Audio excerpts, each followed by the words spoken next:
দিদি, এই দিদি, গোপাল দাদু, চল তাড়াতাড়ি। দেখো কাণ্ড, তোরা কোত্থেকে এসে জুটলি রে?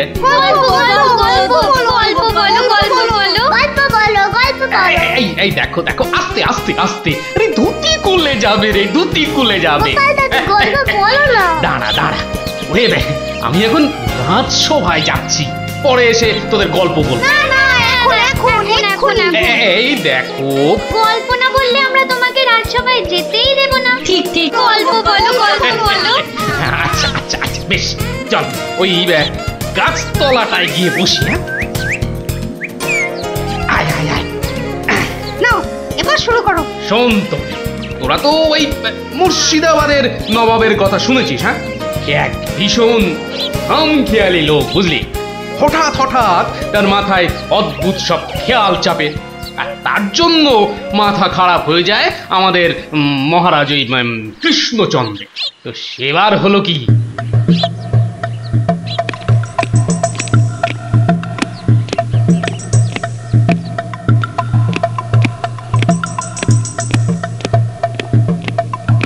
অনেক দিন হয়ে গেল এক জায়গায় একটানা বসে আছি। এবার কিছুদিনের জন্য একটু হাওয়া পরিবর্তন করতে হবে।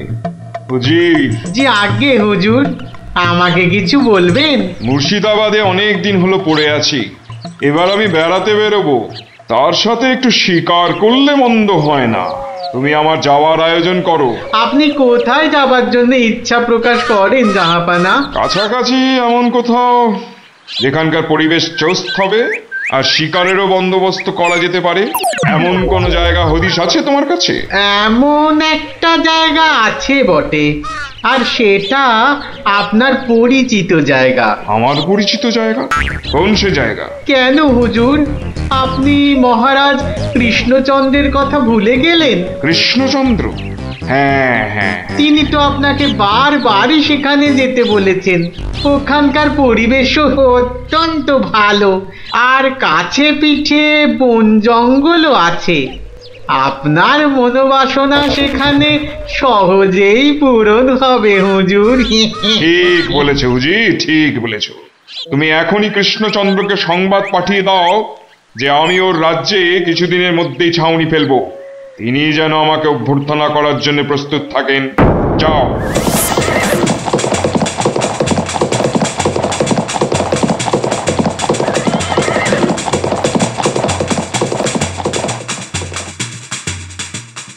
বন্ধুগণ, আজকে আমার কাছে একটা বড়ই গুরুত্বপূর্ণ খবর আছে। আর কয়েকদিনের মধ্যেই মুর্শিদাবাদের নবাব বায়ু পরিবর্তন করতে আমাদের রাজ্যে আসছেন। নবাব? মুর্শিদাবাদের নবাব? প্রচন্ড খেয়ালি মানুষ, কখন যে হঠাৎ করে কি চেয়ে বসবেন কিছুরই ঠিক নেই। আমাদের খুব সাবধানে ওনার যত্ন করতে হবে কিন্তু।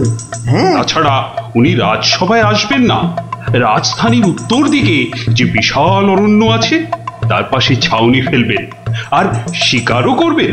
নবাবের আরাম বিরামের যাতে কোনো ত্রুটি না হয় সেজন্য আমরা সবাই সজাগ থাকব।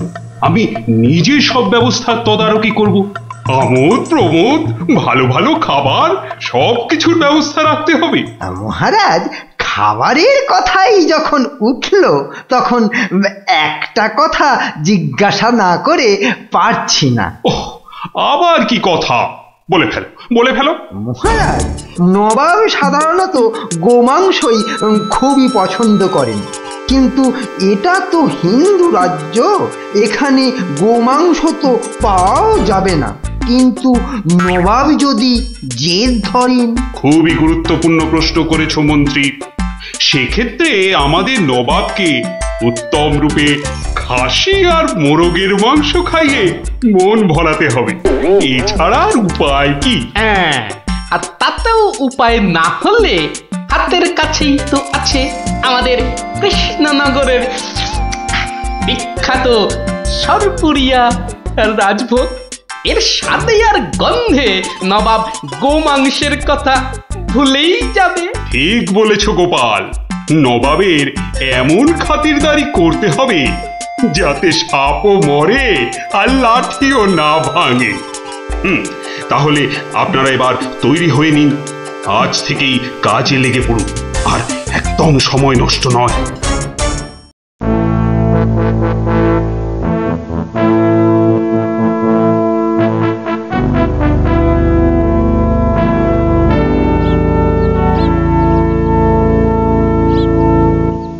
বাহ, বহুত খুব, বড়ই জবরদস্ত চিজ। কি নাম বললেন এই খাবারের? আগে হুজুর সরপুরিয়া, আমাদের রাজ্যের সব থেকে জনপ্রিয় মিষ্টি। তা আমাদের বাবুর্চিকে শিখিয়ে দিলে সে এরকম জবরদস্ত জিনিস নিশ্চয়ই পাকাতে পারবে। নিশ্চয়ই জাহাপনা। তাছাড়া মোগলাই খানার সাথে সরপুরিয়া বেশ ভালোই লাগবে বোধহয়। ভালোই লাগবে, আর তার সাথে একটু মোগলাই গরম মশলা মেশালে স্বাদ আরো বেড়ে যাবে।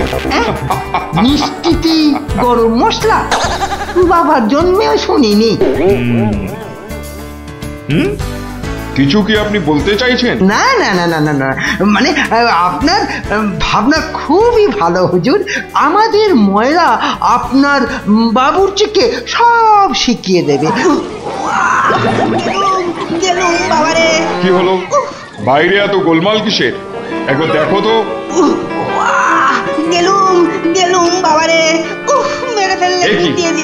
কি অবস্থা হয়েছে তোমার? কে এমন করলো? হুজুর ষাঁড়, ছাউনিতে ষাঁড় পড়েছে হুজুর। ষাঁড় এলো কোত্থেকে? কিচ্ছু বুঝতে পারছি না হুজুর, কোত্থেকে যেন এসে পড়েছে, পুরো শিবির একেবারে লন্ডভন্ড করে দিচ্ছে হুজুর। ওই যে শুনুন আবার ডাকছে। ব্যাপারটা একবার নিজের চোখে দেখতে হচ্ছে। এই তোমরা সব চলো তো একবার দেখি। কোথায় সেই বেয়াদব? আজকে আমি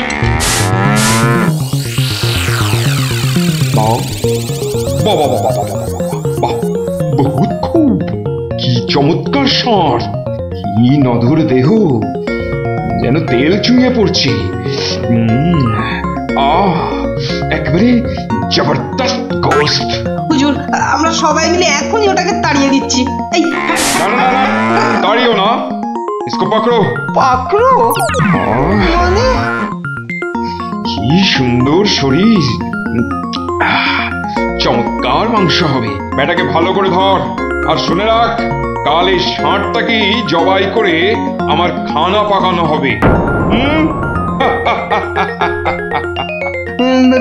এই মাটি করেছে, এই যে মহারাজ কৃষ্ণচন্দ্রের পিতৃশ্রাদ্ধের বিসৎসর্গ সার এবার নবাবের কবলে পড়েছে। ওর আর রক্ষে নেই। যাই তাড়াতাড়ি রাজসভায় যেতে হবে। খবরটা শুনলে মহারাজ নির্ঘাত মূর্ছা যাবেন। জাহাপনা, এবার আমাকে বিদায় দিন, রাজসভায় যেতে হবে, অনেক কাজ পড়ে আছে। হ্যাঁ, এবার আপনি আসুন। আর আগামীকাল আমি এখানে একটা বিরাট ভোজসভার আয়োজন করছি। কাল তাই আপনাদের মহারাজকে এখানে আসতে বলবেন। রাজাকে কাল আমি আদা দিয়ে ষাঁড়ের কোরমা খাওয়াবো, বুঝলেন? ঠিক আছে, সেলাম হুজুর। আদাব। হ্যাঁ, আদা দিয়ে কোরমা হবে কাল।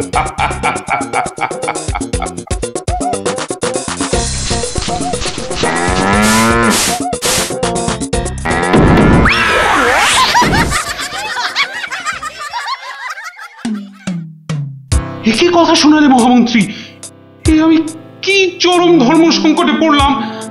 আমার পিতা শ্রাদ্ধে উৎসর্গ করে ষাঁড়টাকে ধর্মের নামে ছেড়ে দিয়েছিলাম। বৃষৎসর্গের বৃষ মারা পড়লে যে আমার পিতৃপুরুষ নরকে যাবে। কিন্তু নবাবের হাত থেকে ওকে উদ্ধার করার উপায়ই বা কি? নবাব যাকে খেতে চাইছেন তাকে ছিনিয়ে আনার চেষ্টা মানে তো রাজদ্রোহ বই তো কিছু নয়। তাই তো। ওরে বাবা, সর্বনাশ হয়ে গেল। হিন্দুর নগরে গো হত্যা হলো। আবার পিতৃপুরুষের নরকবাস হবে। কোনো উপায় নেই ঠেকাবার। যত সব বদমাইশ নবাব। আমাদের কি সর্বনাশ হলো! থামুন, বিপদের সময় একটা বুদ্ধি দেওয়ার নাম নেই। আবার নাকি কান্না কাঁদতে লেগেছে। সবাই সবাই একদম চুপ করে থাকবেন। আমাকে আমাকে একা ভাবতে দিন তো, দেখি দেখি কোনো শেষ রক্ষা করতে পারি কিনা। আগে মাফ করবেন মহারাজ, আমার উপর ভার দিলে আমি ষাঁড়টাকে নবাবের কবল থেকে খালাস করে আনতে পারি। কার সাথে টক্কর দিতে হবে বুঝতে পারছো? এ হলো স্বয়ং মুর্শিদাবাদের নবাব। আমার উপর ভরসা রাখুন মহারাজ, আমার জেদ তো আপনি ভালো করেই জানেন। তুমি বোধহয় নবাবকে ঠিকভাবে চেনো না। নবাবের মতো বদরাগী লোক রসিকতায় ভোলেন না।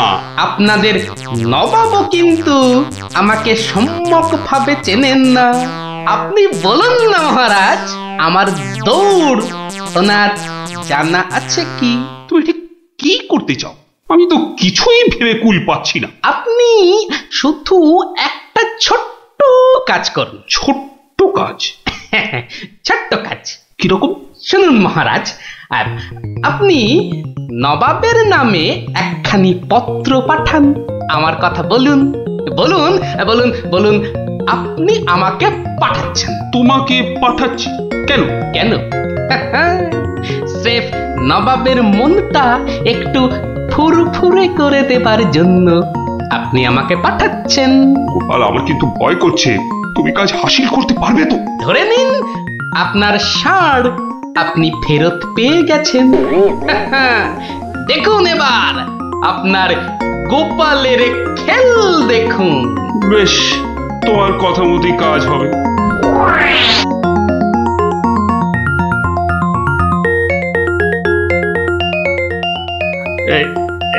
এই আমি চিঠি লিখে দিচ্ছি। প্রণাম মহারাজ, এই চললাম আমি ষাঁড় উদ্ধার অভিযানে।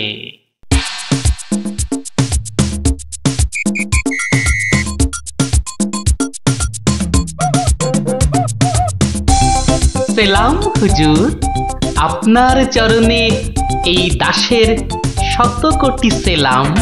আরে এ কে উজির? জাহাপানা, এ হলো গোপাল ভাঁড়, মহারাজ কৃষ্ণচন্দ্রের সভার একজন রসিক লোক। নবাবের দিল খুশ রাখবার জন্যেই রাজাজি একে পাঠিয়েছেন। দিলখুশ? বেশ বেশ। গোপাল, তোমার নাম আমি শুনেছি বটে। ঠিক আছে, তুমি আমার দিল খুশ করে দাও।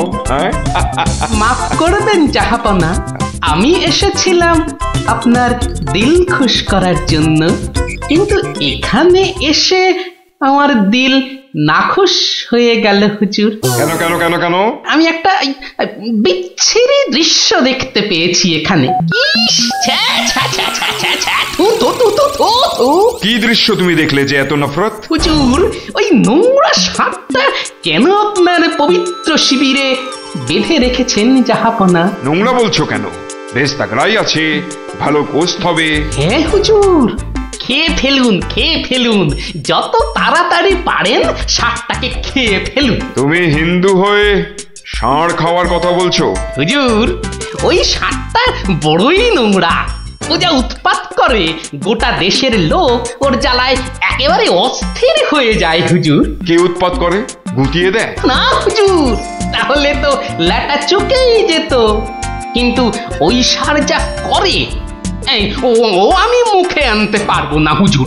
রামো রামো ওয়াক ওয়াক, থু থু থু। আরে বলেই ফেলো না, কি কাজ করে? কি আর বলবো জাহাপনা, ওর জ্বালায় মাঠে কারোর বড় বাইরে করার উপায় নেই। কেন কেন কেন? কেন বলবো? বলেই ফেলি। হ্যাঁ, মানে ও মল ভিন্ন, মানে ওই ওই নোংরা ভিন্ন আর কি, আর কিছুই খায় না। মানে ওই গু খেকো ষাঁড়। গু খেকো ষাঁড়? হুজুর, ষাঁড়টা ওই গুয়ের লোভেই মাঠে মাঠে ঘোরে। কোনো লোককে মাঠে বসতে দেখলেই হলো তাকে গুটিয়ে একেবারে তুলে দিয়ে তার ময়লাটা খেয়ে ফেলে। ছি ছি ছি, ছ্যা, ছ্যা, ছ্যা, ছ্যা, ছ্যা, ছ্যা। হ্যাঁ জাহাপনা, ওকে আপনি ওই যত তাড়াতাড়ি খেয়ে ফেলুন। হ্যাঁ, ওকে আপনি যত তাড়াতাড়ি খাবেন ততই আমাদের মঙ্গল। এই, দেশের লোক নিশ্চিন্ত হয়ে মাঠে বসুক। তবা তবা তবা তবা, এই ষাঁড়ের মাংস আমি খেতে চেয়েছিলাম। আপনি কি অসুস্থ বোধ করছেন জাহাপনা? না না না না না, মানে ঠিক আছে ঠিক আছে। এই এই এই ষাঁড়টাকে এক্ষুনি বিদায় কর। হুজুর, ষাঁড়টার শরীর স্বাস্থ্য ভালোই, বেশ এই উপাদেয় মাংস হতো হুজুর। না হয় একটু ওই মলি খায় আর কি। না না না না, ওকে দূর করো দূর করো। আর উজি, এক্ষুনি আমার মুর্শিদাবাদ ফেরার ব্যবস্থা করো, এক্ষুনি এক্ষুনি। জো হুকুম জাহাপানা। হুজুরের যেমন মরছি। আমি আসছি হুজুর, আদাব। হাট হাট, ওর দড়ি খুলে দে, যা যা যা যা।